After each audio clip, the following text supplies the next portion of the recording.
आणि छत्रपती संभाजीनगरमध्ये आपण सध्या जाऊयात। आपण भाजपचं आंदोलन जे सुरू होतं मविया विरोधात, आता भाजपच्या या सर्व कार्यकर्त्यांना पोलिसांनी ताब्यात घेतल्याची ही महत्त्वाची दृश्य आपण साम टीव्हीवर पाहतोय। राज्यामध्ये वातावरण चांगलंच तापलेलं आहे। एकीकडे मविया महायुती सरकारचा निषेध व्यक्त करत जोडेमारू आंदोलन सुरू करतायत, तर दुसरीकडे मवियाच्या याच भूमिकेविरोधात भाजपनं सुद्धा राज्यभर आंदोलन छेडलेलं आहे। छत्रपती संभाजीनगरमध्ये आपण पाहतोय भाजपच्या कार्यकर्त्यांचं आंदोलन हे सकाळपासून सुरू होतं आणि आता या भाजपच्या कार्यकर्त्यांना छत्रपती संभाजीनगरमध्ये पोलिसांनी ताब्यात घेतलेलं आहे।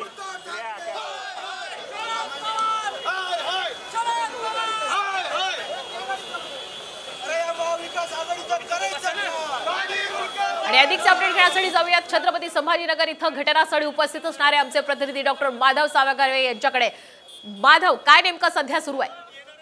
छत्रपती संभाजीनगर शहरातील क्रांती चौकामध्ये गेल्या अर्ध्या तासापासून भाजपचे कार्यकर्ते पदाधिकारी आंदोलन करत होते आणि दुसऱ्या बाजूला महाविकास आघाडीकडून जोडो आंदोलन करण्यासाठी मोठ्या संख्येनं शिवसेना, राष्ट्रवादी काँग्रेसचे कार्यकर्ते जमलेत आणि या दोन्ही मध्ये एकमेकांच्या समोर येण्याची शक्यता आहे आणि त्यामुळे सकाळपासूनच पोलिसांचा बंदोबस्त होता। आंदोलन करणाऱ्या भाजपच्या कार्यकर्त्यांना, पदाधिकाऱ्यांना आता पोलिसांनी ताब्यात घेतले, गाडीत बसून ते घेऊन जात आहेत। कारण 4-5 दिवसापूर्वीच रामा हॉटेल समोर आणि त्यासोबत क्रांती चौकामध्ये आठवडाभरापूर्वी अशाच आंदोलनामुळे मोठा राडा झाला होता। दोन्ही कार्यकर्ते एकमेकांच्या समोर येऊन भेटले होते, मोठी ट्रॅफिक जाम झाली होती। बराच वेळ पोलिसांना प्रयत्न करायला लागले होते की या कार्यकर्त्यांना बाजूला करण्यासाठी। आज ती परिस्थिती उद्भवू नये म्हणून पोलिसांचा मोठा बंदोबस्त होता आणि त्याच दरम्यान अर्धा तास आंदोलन झाल्यानंतर एकेका कार्यकर्त्याला आता गाडीत बसवून पोलिसांकडे पोलीस घेऊन जात आहेत। त्यामुळे जी शक्यता वाटत होती की दोन्ही कार्यकर्ते आमने सामने येतील आणि त्या दृष्टीने पोलिसांनी जो बंदोबस्त तैनात केला होता त्या दृष्टीने आता हे सगळे कार्यकर्ते घेतल्यानंतर महाविकास आघाडीच्या आंदोलनाला आता थोड्याच वेळात सुरुवात होईल आणि त्यानंतर तेही आंदोलन सुरळीतपणे पार पडण्याची शक्यता आहे। पण आता अशा परिस्थितीमध्ये पोलीस जितक्या कार्यकर्त्यांना, भाजपच्या पदाधिकारी कार्यकर्त्यांना घेऊन जात आहेत त्यापेक्षाही जास्त कार्यकर्ते पदाधिकारी इथं आहेत आणि त्या सगळ्यांना घेऊन जाणे पोलिसांच्या समोर आव्हान आहे।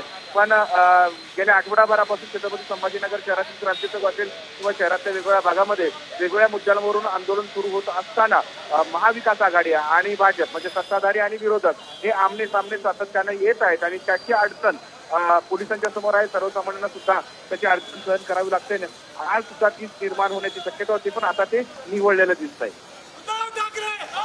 अगदीच माधवजी, आम्ही तुमच्याकडनं सर्व अपडेट घेत राहणार आहोत। तुर्तास धन्यवाद दिलेला या संपूर्ण माहितीबद्दल। तर छत्रपती संभाजीनगरमध्ये आपण पाहतोय की क्रांती चौक इथं भाजपचं मवियाच्या विरोधात आंदोलन सुरू होतं। आता भाजपच्या कार्यकर्त्यांना पोलिसांनी ताब्यात घेतलेलं आहे। काही दिवसांपूर्वीच आदित्य ठाकरे यांचा छत्रपती संभाजीनगर दौरा सुरू होता, त्यावेळी सुद्धा भाजप आणि ठाकरे गटाचे कार्यकर्ते आमने सामने आले होते आणि छत्रपती संभाजीनगरमध्ये एकच राडा झाला होता। आज सुद्धा आता काही वेळात याच ठिकाणी मवियाचं आंदोलन छत्रपती संभाजीनगरमध्ये सुरू होणार आहे।